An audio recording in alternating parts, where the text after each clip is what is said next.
What's up, everyone? My name is Sid, founder of Sculpted Collective, and today I am collaborating with the amazing Nutrition Plus Miami. Today we're breaking down everything when it comes to female weight training, performance, hormones, and women's health. Sydney, tell us a little bit about your training philosophy and approach. So my training philosophy with women is, first of all, I need them to understand they're way stronger than they think they are. They've never really put themselves in a situation where they can test their strength, they can test their limits. And I think that with actually following a program, you see what you're capable of. So women, first of all, can train freaking hard. And I teach my girls to train to failure. I teach them what reps and reserves are and like how they can find that. And also, obviously, we're training for aesthetics. Like, we just want to look good, right? And feel good. So proper programming to give us the final look that we're going for and enjoy it all. The program for me is we base it off of history. So we go through the genotype and the phenotype and just basically the existing factors that you already have. Going with those existing factors, you already have a game plan in your DNA. Everything tells you how to train, and it tells you how to recover.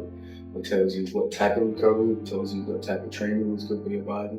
That's why we see a lot of women in the gym with huge quads, no hamstrings. It's because they're overdoing the genotype. They're overdoing.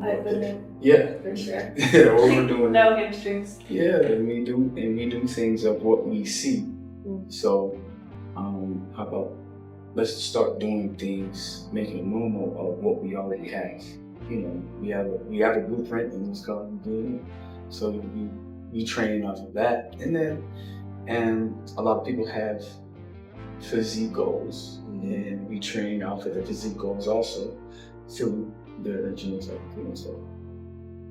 Ben, how do you prioritize injury prevention, recovery, and longevity in training? We do everything for the long game. Just like we said about training your genotype, we train the factors that you have. That's why we have 6 years, 7 years with us with no injury. Is because we do non-linear periodization. So when we're climbing that mountain,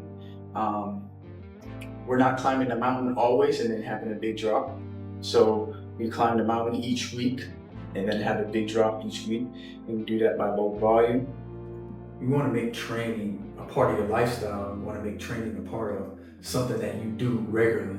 It's working out versus training. So as a personal trainer, we want to teach you how to train your body in the perfect way.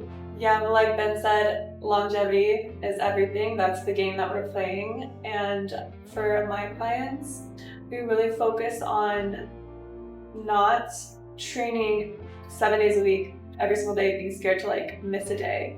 A lot of the times I'll start my girls off at like 4 days a week because I used to be the type of person that thought that if I missed a gym session, all my progress would just melt away. But then there are seasons and times in my program where we are training 6 days a week. So it's just about being smart and listening to your body, being in tune with your body, biomarkers, and programming smart to where, okay, we're 4 days, we're in this cycle, and then climbing the mountain, and then strategically tapering off. Yeah. So we don't lose the progress, and our bodies can recover, and our mind can recover, because there are seasons in our life and within our training that we need to push. Then we need to maintain, we need to just be in the progress that we've made. And I think that's really how you fit the long game, and being able to also incorporate yoga or Pilates in the days that you are off, or the days that you're not training, but just enjoying other ways of movement, because there's a balance between like, okay, I want to look good, and that's going to be redundant. It's going to have to be doing these things to maintain the look that you want to achieve, but also like incorporating ways that you enjoy it. So how do you help your clients stay consistent and motivated in this journey? One, falling in love with the journey and not necessarily the destination. Like, I know I've been around Ben's environment, and his clients truly enjoy, not every day, but they enjoy the process. They enjoy the experience that you give them. I'm more like the online coaching space. So for me, it's like I don't see my clients, in person, hand in hand. And so it's how can I give them the same experience and make them kind of like feel like I'm there with them in the gym. And it's, for me, I think stacking the small wins will never always be motivated. It's just, also I think there's a standard you have to hold yourself to. Perform to that standard. It's just something that you have to accept about the process. All around, so just becoming an all around better human being. Yeah. I push it through results. So You can look at results in every possible way. Like, did we win today? Did we win yesterday? But what we market is the physical results, which is a byproduct of all of those, like you said, all those little things that we stacked up.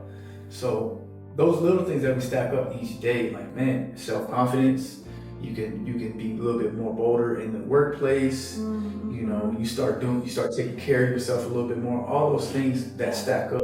You develop like such a sense of self-respect and like self-love through just like every single training session. Like, I've been training for a long time. You've been training longer than I have, but it's like you still kind of feel like you have to earn it every day.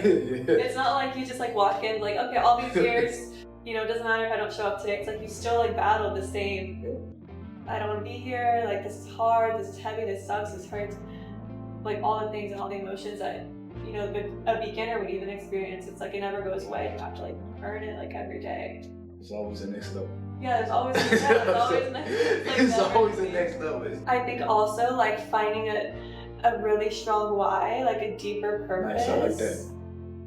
For me, it's like, it helps me evolve into like a higher version of myself. Like you said, like new levels, but it's like so deeply ingrained that I need to show up for myself, show up for the other people in my life so I can be like the best version. I know whenever, if I ever miss a gym session, if I'm like not performing to the level that like, I like deep down, I know I can do better. Like it's hard to sit with, honestly.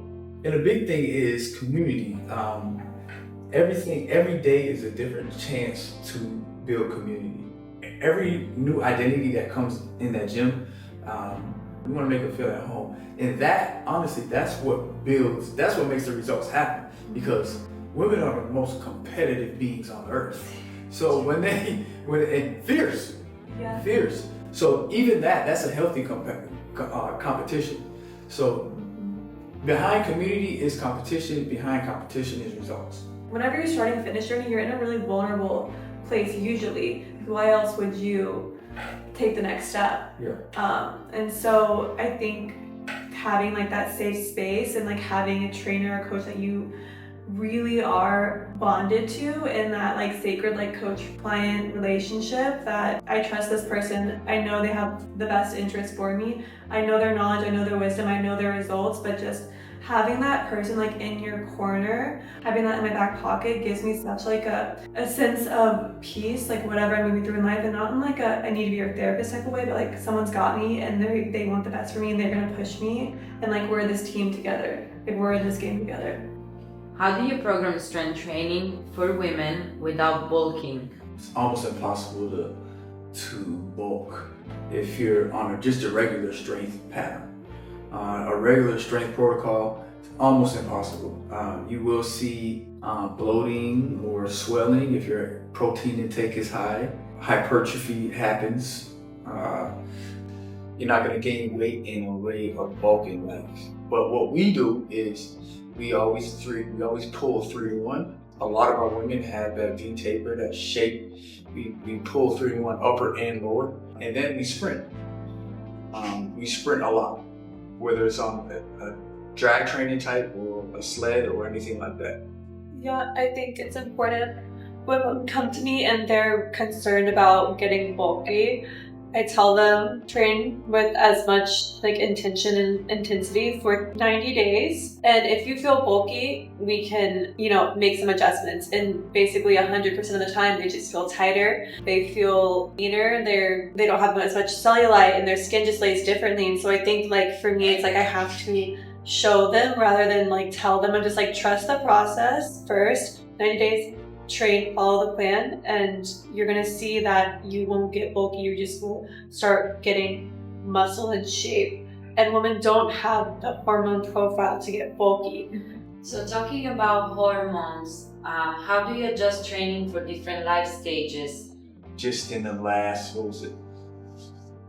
2 years ago, we had 7 babies. We had 5 women pregnant, 7 babies. You get to, once you be able to train a woman through pregnancy, before, during, after, you get to see the spike of hormones and just how beautiful that body is created, and how those hormones take place when they're supposed to.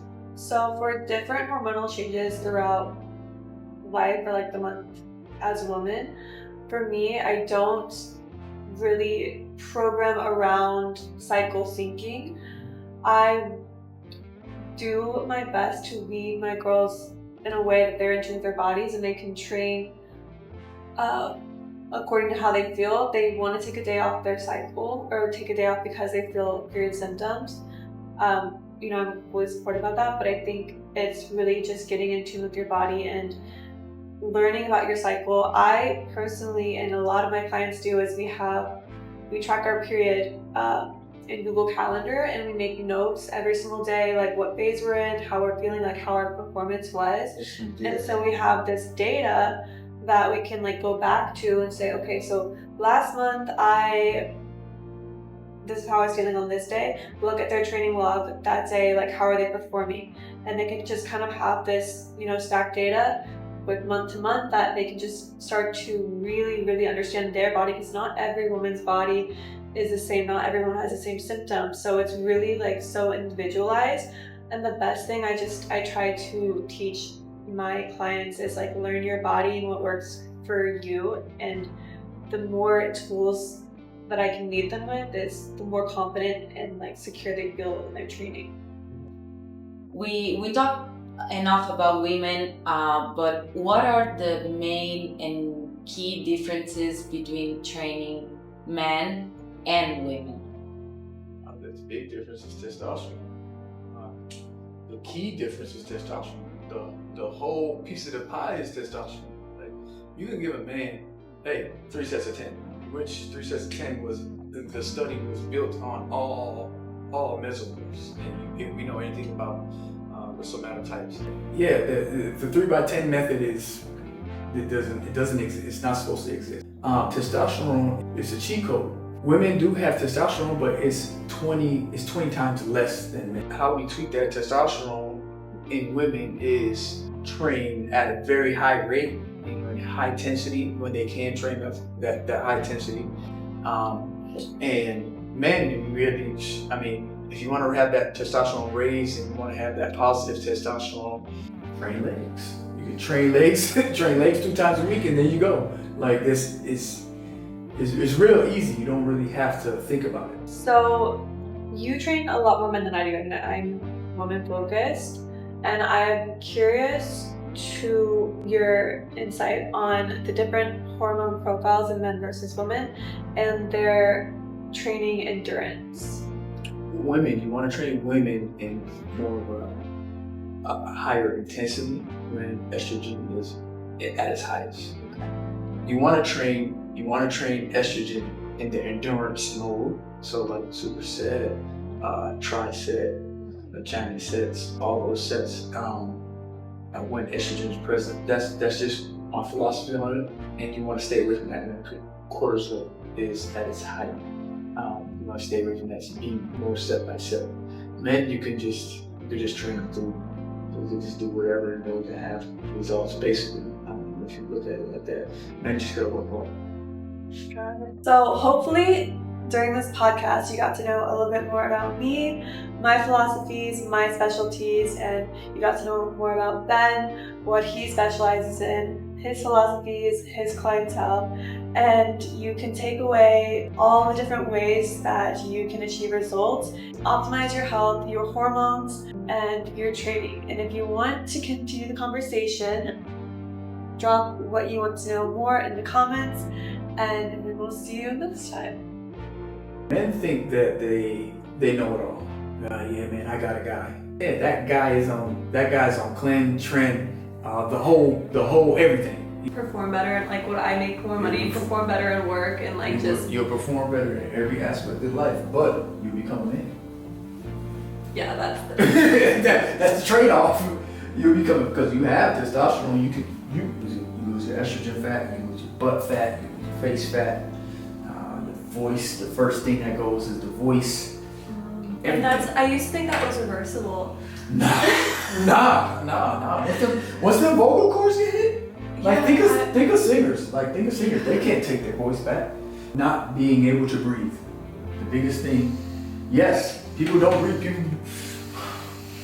People breathe like this. Posture. Yeah, people breathe through their stomach.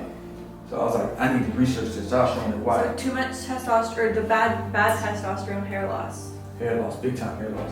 High cortisol, Yeah. high stress, big time. I was curious, like, what aspects of my life would change. Everything. Because I see all like. And then you'll find out why men are like this. So, but what can you do naturally to help with Train legs. Now, for women aspect, they need to train around their period. Train around the period. Train around their period. So now. Baths. Yeah. Yeah, you big on baths. I love baths. Yeah.